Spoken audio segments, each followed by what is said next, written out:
Hello, welcome to Bergen Pulse. I'm Polly Wanacracker, and today in the studio we have two very distinguished guests, Bruce Young III and Bruce Crucible Jr. Good day, mate. Good day. Two wildlife explorers who have recently traveled to our community college to explore some of the wildlife happening here on campus. Bruce, can you tell me if you found anything interesting on our campus? I have to say, it was one of the most interesting experiences I've ever had in my life. There was so much diversity out there. I was blown away. I've never seen anything so many groups all come together and all these different creatures reacting with each other. It was quite something. Yeah, what about you, Bruce? We went undercover and we saw something outstanding. The wildlife here is just extraordinary, and it's really diverse. It was a amazing experience, to say the least. Now, I looked at your record of some of the places you've been to. You've gone to Antarctica, South Africa, Alaska, New Zealand, all over the world. What made you decide to come to Bergen Community College? It's one of those regions where there's 4 seasons where you have a bit of everything. And we came in a transitional period where it's going from being cold to a lot warmer. And you can see just the true colors of everyone in this transition. You see what they're really like, instead of being bundled up and hidden away or being just outside and totally open. And you could also tell how they react to the change by the rags they wear. Some of the ladies wear less rags than others, and some of the other ladies they'll wear full jackets and full pants, while the others they have the shorts. They've come up to covering just a section of the leg. It's truly a remarkable sight. It really is, and sometimes it's unexpected, completely unexpected what you will see. Yeah. So. Now, recently, I'm sure you're aware, but we had a really big rainstorm. Really affected, trees were falling down, it was raining cats and dogs. Do you believe that had any effect on the way the people here at Bergen Community College were, their attitude, their... I spoke to a few people who they hadn't taken a shower in a while because they still had very little power, if not any power at all, and running water. But that wasn't a lot of people. There was a few. But and a lot of people have been affected. They've been moved out of their homes.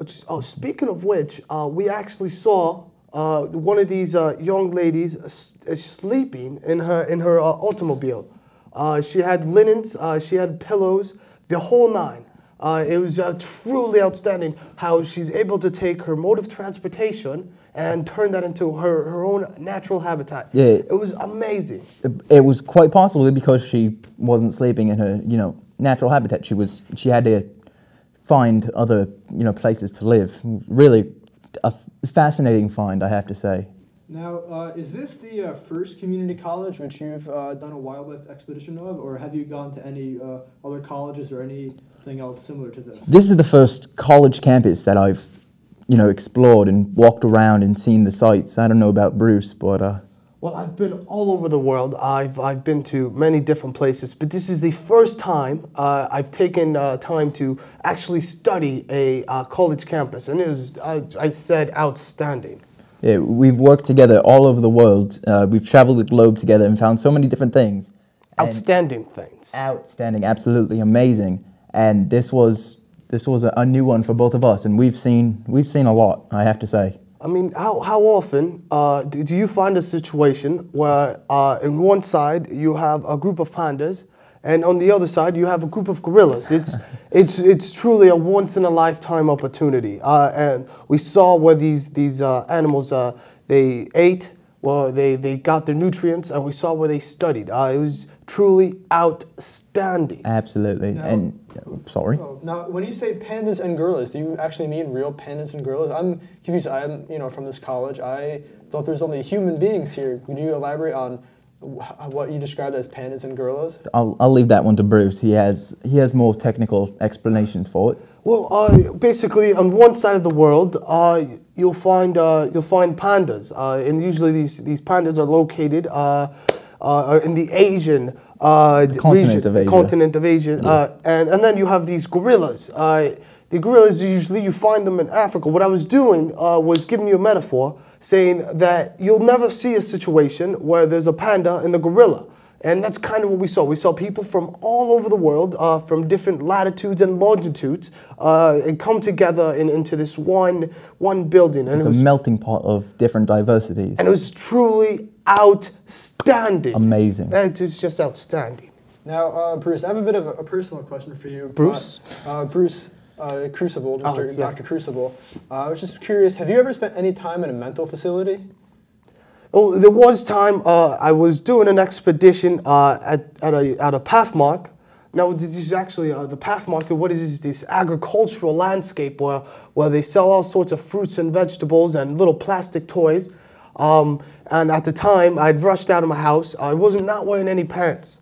I did spend some time, but that actually allowed me to explore the mental facility that I was located. It was amazing. It was outstanding. I have to say, if it wasn't for that fateful day for him, we would have never met. That's where we met each other, in that mental hospital. Coincidentally enough. Yeah, and we've just worked together ever since. You were both working at the mental facility, or you were there as patients? He was exploring. I don't know exactly what he was doing, but I was there as a patient. I got put in when I brought a panda home, but I tried to put them in a cage. They didn't. The people in the airport didn't really appreciate that. So. A real panda or a person? No, a person panda. A person panda. It was a bad idea. Oh, I absolutely regret it now, but you know, it's worked out in the long run, as you can tell. So your accent is very interesting. Where do people hail from? I'm from. I can't say I have one specific location. It's a melting pot. You know, the way I speak. It may sound like I'm more of a southern, you know, maybe like a New Zealand, but that's because I spent a lot of time studying sheep there, which is very interesting. There's a lot of the company Uggs I think they're called. Something they bring out a lot of wool from New Zealand, and I spent a lot of time studying because, you know, the cultural effects of that. But, you know, I've always been traveling around picking up little bits. Swahili, which I don't speak anymore. I used to speak it. I used to be nearly fluent. You remember that? Yes, I do. Yeah, it's a fascinating language. But yeah, from all over, I've picked up different tongues and tones and different ways to use my voice. Well, for me, my father, he's Canadian, and my mother's from Nevada. And my father used to host a wildlife show. And what we do, I travel all around the world on this wildlife show. And while we were out filming, I learned that I could speak to animals, and it was simply outstanding. So not only have I picked up the dialects from the human culture all around the world, but I've also speak the dialects of many different animals. It's truly, truly outstanding. This was all before the Pathmark incident. So we've had some issues communicating with animals recently, but we still get little bits here and there. It's amazing. Well, before you came to our college, what was your previous expedition? What part of the world were you? The last place we spent a very solid amount of time, over 2 years there, was the Florida Everglades, studying the actual blade grass, the sawgrass. Outstanding it was. Amazing. It's so sharp when you touch it. It can literally cut you. I have scars on my hands and my legs from you know, walking through there. And you gotta always watch out for the alligators and the other creatures that lived in those, you know, Everglades. But when you're on one of those the wind boats, fascinating. You see so much. It truly is. It's a once in a lifetime opportunity. And if you ever get the chance to visit the Glades, I highly suggest you take the trip. Absolutely. It's definitely worth the money, and it is outstanding. Beautiful views, especially the sunset, sunrise, 24 hours a day. If you stay up that late, it's amazing what you can see in the course of one day.